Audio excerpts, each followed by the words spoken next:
As he goes through his journey, he starts to find out what really is important to him, and where he started out was actually where he was the most happy, you know, the more simple life, you know, before all the trappings of wealth and, you know, came along. Giovanni kept saying, George, is it too big? Is it too big? Am I too over the top? I'm like, in this movie, you can't be big enough. I mean, you know, look at the movie we're making. So there's a lot of shouting going on. He lost his voice a lot. Giovanni is a consummate professional. I would work with him again and again. He's just, he wouldn't leave the set.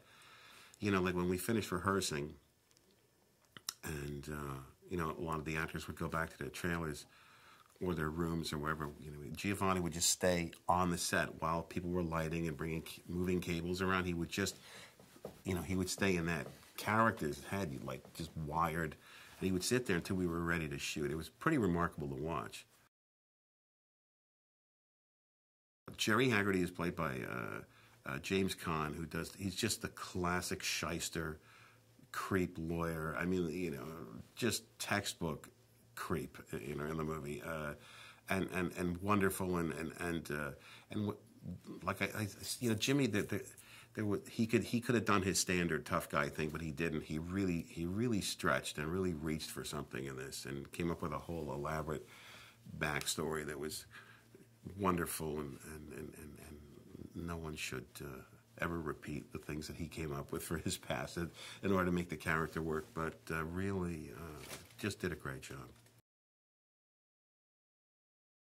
Jack's life changes, I mean, because he goes from a very, very normal family man existence with 2 kids to being sort of thrown into this sort of insane, nonstop party, you know, with, you know, a lot of interesting characters and lots of porn stars and you know, a lot of drugs, a lot of crazy behavior, and he sort of keeps it together for quite a while and doesn't get tempted by any of it, other than there's a tremendous amount of eye candy, you know, but he stays completely committed to his marriage. And then, you know, how long is that going to last? Eventually it starts to get to him, and eventually he does have an affair.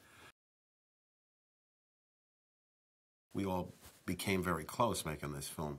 And I think part of this, we laughed literally every day, and we kept saying, we're not supposed, this stuff isn't that funny. Why are we laughing so much? I mean, you know, even the scene where Luke Wilson was choking Giovanni Ribisi up against the window, we were cracking up when we were shooting. And then Gabriel Mock was wearing that awful shirt with his hair all, you know, slicked, and Luke shoved him down. And when we were shooting, it was like a Keystone Cops thing. We were just cracking up. Well, I think we got to get organized here. Wait, come on, guys. Let's, you know, we just had so much fun every day.